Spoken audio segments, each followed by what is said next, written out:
किस प्रेत आत्मा ने भागवत कथा सुनी और वो आत्मा मुक्त हो गई। नारद जी ने कहा सबूत लो। तुंगभद्रा नदी का किनारा, सिर्फ 2 मिनट की कथा। तुंगभद्रा नदी का किनारा, आत्मदेव नाम का ब्राह्मण रहता है। घर में कोई कमी नहीं है, घर साधन संपन्न है, कोई कमी नहीं। महाराज के जीवन में एक ही कमी है कि आत्मदेव के कोई संतान नहीं है, कोई पुत्र नहीं है। सुबह उठता है 4 बजे भोर में। हाँ, प्रातःकाल जल्दी उठना चाहिए। 4 बजे ना उठो तो 5 बजे उठ जाओ, 5 बजे ना उठो तो 6 बजे उठ जाओ। हाँ, और कई कई तो कितने बजे उठते हैं? 7 बजे, 8 बजे, 9 बजे, 10 बजे। अब लो, अब समझ नहीं आता कि 10 बजे इधर वाला दिन है कि इधर वाला दिन है। हाँ, भोर में सुबह जल्दी उठते हैं, जल्दी उठना चाहिए भाई। मैं सभी से कह रही हूँ, देखो भोर में सुबह जल्दी उठो, जल्दी उठकर स्नान करो। 6 बजे तक जो स्नान किया जाता है ना, उसे कहते हैं जो 4 बजे से लेकर 6 बजे तक वाला मानव स्नान। जो सुबह सुबह 4 बजे करते, कितने हैं जो सुबह 4 बजे स्नान करते हैं? एक बार हाथ उठाना। 1 2 3 4 5 6।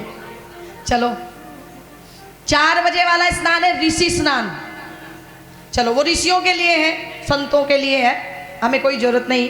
लेकिन 4 बजे के बाद 6 बजे तक नहा लेना चाहिए।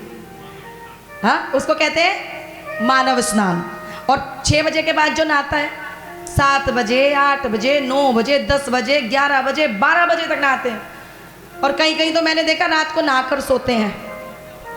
दिन में नहीं नहाते, रात को नहाकर सोते हैं। ऐसे भी दुनिया में हैं। उसको क्या कहते हैं? राक्षस स्नान। वो बुद्धि भी ऐसी हो जाती है फिर राक्षसों जैसी। सुबह जल्दी उठो, जल्दी स्नान करो। आत्मदेव जल्दी उठते हैं, जल्दी स्नान करते हैं, पूजा कर्म करते हैं। पति जितना धार्मिक है, पत्नी उतनी विपरीत, क्योंकि जोड़ियां बड़ी बेमेल होती हैं। हाँ, जहाँ पति धार्मिक होगा वहाँ पत्नी, जहाँ पति अच्छा होगा हम कहेंगे भाई बड़ा अच्छा, इसकी पत्नी बड़ी बुरी है। हाँ, जहाँ पत्नी अच्छी होगी वो पति रोकेगा भागवत कथा में आने से, नहीं नहीं नहीं जाएगा, धर्म के कार्य में नहीं जाना। और जहाँ पति आएगा वहाँ पत्नी नहीं आएगी। हाँ, तो भगवान जोड़ी हिसाब से बनाता है। और जहाँ पति पत्नी दोनों शामिल हो जाएं, समझ लेना वो दुनिया की सबसे अच्छी जोड़ी है। भगवान ने फिर उसे चुना है। हाँ, आप लोगों की बढ़िया है, आप लोग सब अधिकतर जोड़े में आए हैं, बढ़िया है, अच्छी बात है। भगवान ऐसे परमात्मा सबकी जोड़ी बनाए। धर्म के कार्य में पति पत्नी को मिलकर कर्म करना चाहिए। धर्म का कार्य जो 4 फेरे होते हैं ना, पंडित जी कराते हैं, कई कई तो पंडित जी 7 ही करा देते हैं आजकल। हाँ, लेकिन वैसे फेरे 4 होते हैं। 4 फेरों का मतलब क्या है? अर्थ, धर्म, काम और मोक्ष। ये 4 चीजें पति पत्नी बराबर के हिस्सेदार हैं। लेकिन पत्नी यहाँ आत्मदेव की बड़ी दुष्ट है। वो कुछ ना करे, पति सुबह सुबह भजन करे तो पत्नी भोजन करे। वो सुबह सुबह जिम्मण कर ले, और जिम्मण करके उसको एक ही काम कि वो मोहल्ले में निकल जाए, और जब तक वो 4 घरों में झगड़ा ना लगा दे तब तक उसको रोटी ना पचे। अब यहाँ आत्मदेव बड़ा दुखी है। एक दिन जाता है, गांव के लोग हैं, कोई कुछ कहता है, कोई कुछ। एक दिन गांव के लोगों ने कहा, अरे आत्मदेव कोई बेटा नहीं है, एक काम करो गौ माता पाल लो, गौ माता की सेवा करो, बेटा हो जाएगा। गौ माता ले आए, यहाँ सेवा कर रहे हैं, लेकिन वो गौ माता भी बांझ निकल गई, उसको भी बेटा नहीं हो रहा है। किसी ने कहा कि तुलसी लगा लो, तुलसी लगाने से बेटा हो जाता है। तुलसी लगाई तो वो भी सूख गई। अब आत्मदेव क्या करे? चला तुंगभद्रा में छलांग लगाने, नदी में, गंगा में छलांग लगा रहे हैं आत्मदेव कि वहां पर 100 साल तपस्या किया एक संत बैठा है। अभी अभी 100 साल तपस्या पूरी हुई, पहुंचे हुए संत हैं, माथे पर तेज है, 100 साल पूरे किए हैं। वो देखता है कि कोई डूब रहा है, हाथ पकड़कर खींच लेते हैं। पूछा, नाम क्या है तुम्हारा? बोले मेरा नाम है आत्मदेव। संत ने कहा, नाम इतना अच्छा और कर्म इतना गंदा, नाम आत्मदेव और करने चले आत्महत्या। देखो आत्महत्या करना पाप है, छोड़ दो ये पाप। आत्मदेव ने कहा तो क्या करूं, कोई बालक है नहीं, क्या करूं, गली वाले मोहल्ले वाले ताना देते, कोई पुत्र नहीं है, पुत्र नहीं है। बोले बेटा हो जाएगा तो क्या करोगे? बोले बेटा हो जाएगा, मेरा श्राद्ध करेगा, मुझे मुक्ति कराएगा, मेरी चिता को अग्नि लगाएगा, मुझे मोक्ष देगा। संत ने कहा अच्छा, मुक्ति के लिए बेटा चाहिए तुम्हें? बोले हाँ। बोले तुम्हें पता है बेटा हो जाएगा तो मुक्त हो जाओगे, बेटा तुम्हारी मुक्ति करा देगा? बोले हमने तो यही सुना। संत ने कहा सुनो, एक राजा हुआ, नाम था सगर, सगर राजा। बेटे थे 60,000।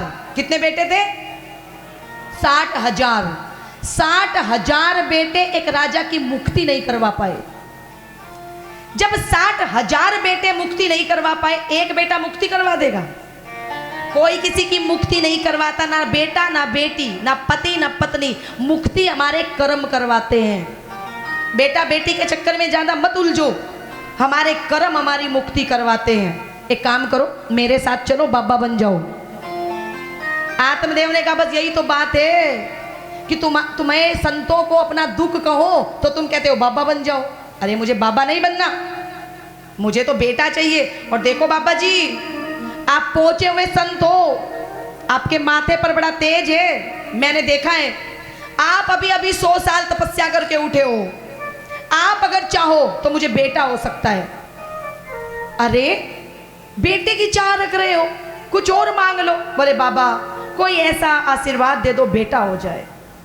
संत ने बहुत समझाया, तुम्हारे माथे पर बेटे का सुख नहीं है, मान लो। नहीं माना तो संत ने क्या किया, एक फल दिया, जाओ जाकर अपनी पत्नी को दे देना। पत्नी ने वो प्रसाद लिया। संत ने जो नियम बताए थे, आत्मदेव ने पत्नी से कहे इस फल को खा लेना, इस फल को खाने से हमें बेटा हो जाएगा। 9 महीने तक कोई निंदा नहीं करनी, कोई बुराई नहीं करनी, कोई झूठ नहीं बोलना, किसी के घर जाना नहीं, बस घर में रहना है। अब पत्नी का नाम है, क्या नाम है? हा? देखो नाम का हमारे जीवन पर बड़ा प्रभाव पड़ता है, बहुत प्रभाव होता है हमारे जीवन पर।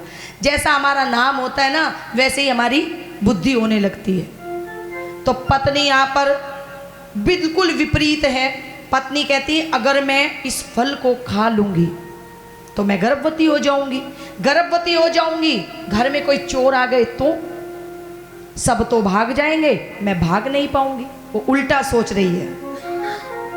अरे चलो घर में आग लग गई तो मैं तो भाग नहीं पाऊंगी। अब यहाँ सब पति ने फल दिया तो पत्नी सोच रही है खाऊं कि ना खाऊं, खाऊं कि ना खाऊं, कि सामने से देखा बहन आ रही है। बहन के पास खूब सारे बच्चे हैं।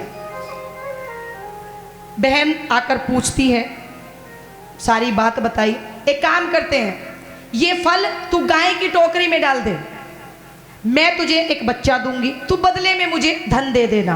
देख मेरे घर में बालक कितने हैं पर खाने को कुछ नहीं है, पैसा नहीं है। तेरे घर में एक भी बच्चा नहीं है पर धन दौलत कितनी है। दोनों बहनें सौदा करेंगे, तू मुझे पैसा देना, मैं तुझे बच्चा दे दूंगी। अच्छी बात है। पति पूछेगा तो क्या कहूं? बोले पति पूछेगा तो कह देना कि मैं संतान पैदा अपनी बहन के घर पर करूंगी। धुंधली ने अपने पति से यही कहा कि मैं संतान पैदा अपनी बहन के घर करूंगी। बहन के घर चली गई, गाय की टोकरी में वो फल डाल दिया। गाय ने वो फल खाया। कौन सी गाय? कौन सी गाय? जिसको बच्चा नहीं हो रहा है, उस गाय ने वो फल खाया। 9 महीने के बाद उस गाय के एक बेटा हुआ, एक बछड़ा हुआ। शरीर मानव का है पर कान बछड़े जैसे हैं, लंबे लंबे कान बछड़े जैसे हैं, इसलिए उस बालक का नाम रखा गया गोकर्ण जी महाराज। 9 महीने बाद धुंधली की बहन को भी एक बेटा होता है, वो लाकर धुंधली को देती है। पति बड़ा प्रसन्न हुआ, इसका क्या नाम रखें? बोले धुंधली का बेटा है इसलिए नाम होगा धुंधकारी। जैसा नाम वैसा काम। छोटा था, बड़ी शरारत करता था, स्कूल गया चोरियां करने लगा, माता बड़ी खुश होती। बड़ा हुआ तो चोरियां डकैतियां बन गई। डकैती बनी। एक बार 5 स्त्रियों को लाकर घर में रख लिया, राजा के घर में चोरी की। राजा जब धन लेकर आया तो स्त्रियों ने पूछा इतना सारा धन कहाँ से लेकर आए? बोले राजा के घर में चोरी की। स्त्रियां बड़ी होशियार थी, उन्होंने कहा वो राजा है, वो पता लगा लेगा, ये पकड़ा जाएगा तो हम भी पकड़ी जाएंगे। एक काम करते हैं, आज रात इसको मार देते हैं और धन लूटकर भाग जाते हैं। वो गलत स्त्रियां थी, धन की लोभी स्त्रियां थी। उन्होंने रात को धुंधकारी को कुएं में धकेल दिया, मुंह पर कपड़ा बांध दिया था, हाथ पीछे बांध दिए थे। सोचो कितना तड़प कर मरा होगा। और जो तड़प कर मरता है ना उसकी मुक्ति नहीं होती। तड़प कर मरा, मुक्त नहीं हुआ धुंधकारी, प्रेत योनि में चला गया।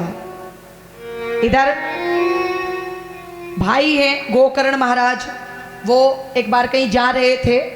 उन्होंने सोचा चलो गांव है बीच में, अपने गांव चलता हूं। वो गांव आते हैं, अपने घर में रुके हुए हैं। तो रात को वो प्रेत बनकर भाई भाई को डराने लगा। कई लोग कहते हैं भूत प्रेत नहीं होते, होते हैं। भागवत कथा गवाह है कि भूत प्रेत जैसी चीजें भगवान है तो भूत प्रेत भी है। हा? वो भूत बनकर प्रेत बनकर उनको डरा रहा है, लेकिन वो तो संत है, वो डरे नहीं। कमंडल का जल रखते हैं अपने सिरहाने। उन्होंने कमंडल का जल हाथ में लिया, हाथ में लेकर वो छिड़का कि सामने भाई खड़ा हो गया। गोकर्ण जी ने कहा तुम मेरे भाई हो, मैंने तुम्हारी मुक्ति करवा दी। गया जी जाकर करवाई, हरिद्वार भी नहीं। हरिद्वार में मुक्ति किसकी होती है? जो छोटे मोटे पापी होते हैं। हा? हमारी तुम्हारी छोटे मोटे पाप हमने किए हैं, हमारी मुक्ति हो जाएगी, आपकी हो जाएगी। लेकिन जो बड़े नंबर का पापी होता है उसकी मुक्ति नहीं होती हरिद्वार, फिर गया जी जाओ। और जिसकी मुक्ति गया जी भी जाकर नहीं होती उसे कहाँ लेकर जाओ? मैंने तो तुम्हारी मुक्ति गया जी में करवा दी, तुम मुक्त नहीं हुए। बोले भैया मेरी मुक्ति करवाओ, मैं तड़प रहा हूं। गोकर्ण जी ने कहा जिसकी मुक्ति गया जी में जाकर नहीं हुई। सूर्य भगवान से पूछा कि जिसकी मुक्ति गया जाकर नहीं होती उसकी मुक्ति का उपाय क्या है? सूर्य भगवान ने कहा कि जिसकी मुक्ति हरिद्वार में नहीं होती, जिसकी मुक्ति गया जी में नहीं होती, उसकी मुक्ति का एक ही उपाय है, उसके नाम से श्रीमद् भागवत कथा करवाओ। बोले भागवत भगवान की जय हो। एक कथा करा दो उसके नाम से, वो मुक्त हो जाएगा। गोकर्ण जी ने कहा अब कहाँ जाऊं, किसको बुलाने जाऊं, खुद ही करता हूं। बैठ गए गद्दी लगाकर। ध्यान से सुनना। और जो प्रेत होता है ना, प्रेत, उसको कथा सुननी है तो वो आता कैसे है? प्रेत को भी तो मुक्त होना है। वो हवा का रूप लेकर आता है, बवंडर। पहले दिन की कथा थी, जोर से हवा चलने लगी, बवंडर उठने लगा। जितने लोग बैठकर सुन रहे थे वो डरने लगे, पंडाल गिर जाएगा, हम दबकर मर जाएंगे। गोकर्ण जी समझ गए ये आत्मा है। गोकर्ण जी ने कहा रुक जाओ, आगे मत आना, वहीं रुक जाओ। रुक गया, रोने लगा धुंधकारी, भैया मेरी मुक्ति करवाओ, मुझे स्थान दो, मैं भक्तों के बीच में नहीं बैठ सकता। जहां भागवत कथा होती है, जहां भगवान होते हैं, जहां धर्म होता है, वहां भूत नहीं होता। और जहां अनीति पूर्वक कार्य होता है, जुआ खेला जाता है, जहां झूठ बोला जाता है, पराई स्त्री का गमन होता है, वहां पर भूत प्रेत प्रवृत्ति रहती है। स्थान दो। बोले भक्तों के बीच में तो तुम बैठ नहीं सकते, तो मैं तुम्हें कहां बैठाऊं? तो 7 पोरी वाला एक बांस मंगवाया गया, उसको गाड़ लिया, उस पर नारियल बांधा गया और कहा गोकर्ण जी ने बांस की पहली पोरी में बैठ जाओ। पहली पोरी में प्रेत बैठ गया। पहले दिन की कथा सुनी कि पहले दिन बांस की पहली पोरी फट गई। दूसरे दिन की कथा दूसरी पोरी, तीसरे दिन की कथा तीसरी पोरी, चौथे दिन की कथा चौथी पोरी, 5वें दिन की कथा 5वीं पोरी, 6ठे दिन की कथा 6ठी पोरी और 7वें दिन तो सारा बांस दड़ दड़ दड़ दड़ दड़ करते हुए गिर पड़ा। और उसमें से दिव्य रूप लेकर धुंधकारी भागवत जी के सामने आकर बोले भागवत भगवान की जय हो। खड़े हैं धुंधकारी सामने, भाई बैठा है व्यासपीठ पर, धुंधकारी खड़े हैं सामने, के ऊपर से जहाज आ रहा है, भगवान बैठे हैं जहाज में। सोचिए 7 दिन की कथा सुनकर भगवान का जहाज आया और धुंधकारी उस जहाज में बैठा और भगवान के धाम जा रहा है। ब्रह्मा जी ने कहा ऐसा क्या है इसमें, 7 दिन सुनो और भगवान का विमान आए अंत में लेने। तो देखा तो ये सबसे ज्यादा वजनदार निकला भागवत जी।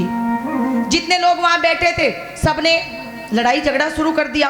बोले 7 दिन कथा हमने भी सुनी, एक ही जहाज आया, भगवान ने एक ही जहाज भेजा, माने भी जानो माने भी जानो माने भी जानो, हाँ हमें भी जाना है हमें भी जाना है। भगवान कहे नहीं तुम नहीं जा सकते। क्यों? ध्यान से सुनना। बोले तुमने भागवत कथा सुनी जरूर है, हाँ पर मैं तुम्हें नहीं ले जा सकता। क्यों? बोले तुमने भागवत कथा सुनी? बोले हाँ। अब जैसे भागवत कथा अभी पूरी होगी कुछ ही देर में, तो मैं आप लोगों से कहूंगी कि चलो आज की कथा विराम। आप लोग खड़े होगे, खड़े होते ही सबसे पहले क्या करोगे बताओ? सबसे पहले खड़े होकर कपड़ा झाड़ोगे। तो जब कपड़ा झाड़ोगे तो भागवत कथा तो हमारी कथा यहीं जड़ जाएगी।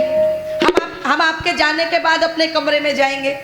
हाँ आप लोग तो जल्दी जल्दी इधर उधर हो जाओगे, कोई कमरे में जाएगा, कोई चाय पिएगा, कोई लेटेगा, कोई बैठेगा, और हम थोड़ी देर रुकेंगे। फिर क्या करेंगे, इस पर यहाँ से अपनी कथा इकट्ठी करेंगे, वापस अपनी चुन्नी में लेंगे और वापस अपने कमरे में लेकर चले जाएंगे। तो हमारी कथा तो हमारे का नहीं रहेगी। थे क्या पाया? हाँ तो भागवत जी का सबसे पहला नियम कि कभी भी कथा पूरी हो तो कपड़ा नहीं झाड़ना चाहिए। वैसे ही उठो वैसे ही रहो थोड़ी देर तक, जब तक वो कथा आपका शरीर ना धारण कर ले तब तक वैसे ही रहो। दूसरा नियम, आज आपने ये कथा सुनी, अभी आपको लग रहा होगा सारी कथा याद हो गई, बस अब तो अगले साल हम कथा करेंगे और दीदी कथा सुनेगी, अब तो अगले साल हम ही करेंगे कथा। हाँ अभी लग रहा होगा, लेकिन जब मैं कल आपसे पूछूंगी बताओ कल कौन कौन सी कथा हुई, तो क्या कहोगे? मन तो ठाई को नहीं, मन तो याद ही को नहीं। हाँ तो नियम क्या कहता है कि जो कथा आपने सुनी उनको दिमाग में सोचो, चिंतन करो। जब गोकर्ण कथा सुनाकर उठ जाते थे तो धुंधकारी बांस में बैठा हुआ सोचता था मुझ में और मेरे भाई में कितना फर्क है। हा? मेरा भाई कितना अच्छा कार्य कर रहा है, दुनिया को कथा सुना रहा है, और मैंने मानव जीवन लेकर कितना गलत कार्य किया। मैंने क्या किया? मानव शरीर को गलत कार्यों में लगा दिया, और मेरा भाई दुनिया को कितना अच्छा संदेश दे रहा है, दुनिया को कथा सुना रहा है, दुनिया के मुख से राम राम के नाम का उच्चारण करवा रहा है। सारा दिन वो बेटा भगवान के नाम के बारे में सोचता है, आज भाई ने क्या सुनाया, आज भाई ने कथा का सार क्या था, आज भाई ने कितनी कथाएं सुनाई, भाई की कथा का उद्देश्य क्या था। वो सारा दिन भगवान का ही चिंतन करता रहता।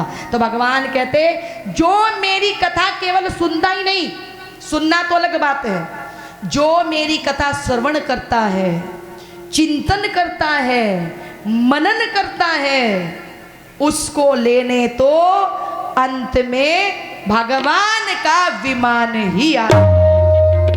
ऐसी भगवान की कथा की महिमा है। बोलिए भागवत भगवान की जय हो।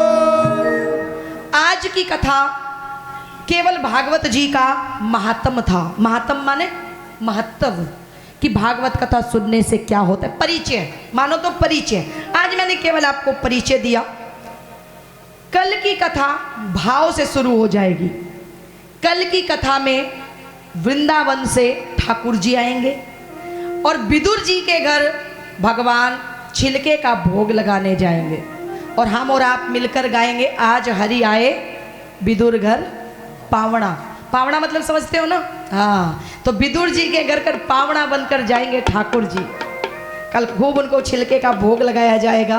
तो मेरा निवेदन है कि आप सभी लोग भी, सभी से मेरा निवेदन, जहाँ तक भी मेरी आवाज़ जा रही है, अगर जो भी इस कथा को सुनना चाहे सादर आमंत्रित है, सभी को निमंत्रण है, कोई मना ही नहीं है। जो बाहर से आए हुए अतिथिगण हैं वो तो सुने ही सुने, पर जो आसपास के माताएं बहनें भाई लोग हैं वो भी अगर सुनना चाहें तो आपका अभिनंदन है, आपका स्वागत है। आप आए, भागवत कथा सुने, खुद भी सुने, औरों को भी सुनवाएं। तो किसी ने कहा हम क्यों सुनवाएं किसी को, हम तो खुद सुनेंगे। जब पहली कथा हरिद्वार में चल रही थी ना, तो सब बैठकर सुन रहे थे। पर एक ऋषि थे, हाँ, वो भृगु ऋषि सुन नहीं रहे थे कथा, वो सबको बुला बुला कर ला रहे थे। आ जाओ कथा चल रही है। बोले कहाँ? बोले मातृ सेवा धाम में कथा चल रही है, मातृ सेवा धाम में। हाँ, तो किसी ने कहा तुम्हें क्या पड़ी, तुम अपनी बैठकर सुनो ना।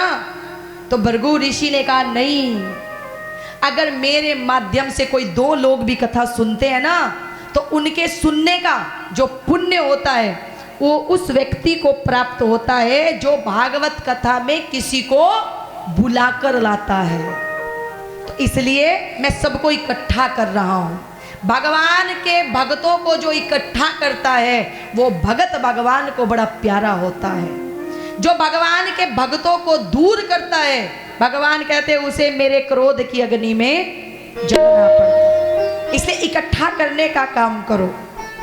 तो ऐसे ये भागवत कथा मैं सईदा वाली से आए मेरे राम कुमार भाई का YouTube चैनल डॉक्टर राधिका दीदी पर बड़ा स्वागत करती हूँ, अभिनंदन करती हूँ। ये कथा डॉक्टर राधिका दीदी YouTube चैनल पर लाइव की जा रही है बड़े भैया के द्वारा। मेरा सभी से निवेदन, सभी अपने अपने घर कथा के बाद में फ़ोन करना कि राधिका दीदी के चैनल को सब्सक्राइब करें और ज़्यादा से ज़्यादा इस कथा को शेयर करें। मैं अभिनंदन करती हूँ धर्मपुरा से आई हुई मेरी माताओं का, बहनों का। मेरे बाऊजी राम कुमार भैया के ससुर और माता जी यहाँ पर पहुँचे हैं बड़े भाव से। एक बार जोरदार ताली बजाएं पूरे परिवार के लिए। सईदा वाली से आई हुई मेरी माता जी लोगों के लिए, अबोहर से आए हुए मेरे भैया के लिए जोरदार ताली बजाएं। और रामनगर शेरपुरा, ये तो मेरा परिवार है, बड़ा प्यारा रिश्ता है मेरा रामनगर शेरपुरा वालों से। ये रिश्ता ठाकुर जी जानते हैं, परमात्मा जानते हैं। ऐसे मेरे भाई लोग, भंडारे की सेवा, अटूट सेवा भंडारे की भाइयों के द्वारा यहाँ पर चल रही है। सुबह 10:15 बजे संतों का भंडारा। देखिए मैं आपको बता दूँ, 8:15 बजे गंगा मैया पर हवन होगा 1 घंटे का। उसमें जिन्होंने आज जो हवन में बैठे थे जोड़े, वो जोड़े तो बैठेंगे। अन्य कोई भी बैठना चाहे तो आप लोग सादर आमंत्रित हैं। गंगा किनारे डेली 1 घंटे का 8:15 बजे से लेकर 9:15 बजे तक हवन होगा। 9:30 बजे तक आप आश्रम आएंगे। 10:15 बजे संतों का भंडारा होगा। संतों को जिमाने से पहले कोई भोजन ना करें। सबसे पहले माता को भोग लगाया जाएगा, फिर संतों का भंडारा होगा। भंडारा जब संत महात्मा उठ जाएं उसके बाद ही आप लोग भोजन प्रसाद पाएं। उसके बाद थोड़ी देर आप लोग रेस्ट करें। उसके बाद ठीक 1 बजे यहाँ पर जो भागवत जी की पूजा है वो प्रारंभ हो जाएगी। लगभग 20 मिनट पूजा होगी और उस पूजा में ही हमारे कलाकार भाई यहाँ बैठ जाएंगे। ये भजन प्रारंभ कर देंगे, गणेश वंदना होगी, हनुमान चालीसा, भजन होंगे। तो आप लोग जब ये बैठे उससे पहले आकर यहाँ पर बैठ जाएं। ठीक 2 बजे कथा प्रारंभ हो जाएगी। 2 बजे से लेकर 5:30 बजे तक अभी कथा होगी। कथा के बाद में सबको चाय का प्रसाद दिया जाएगा। सभी से मेरा निवेदन है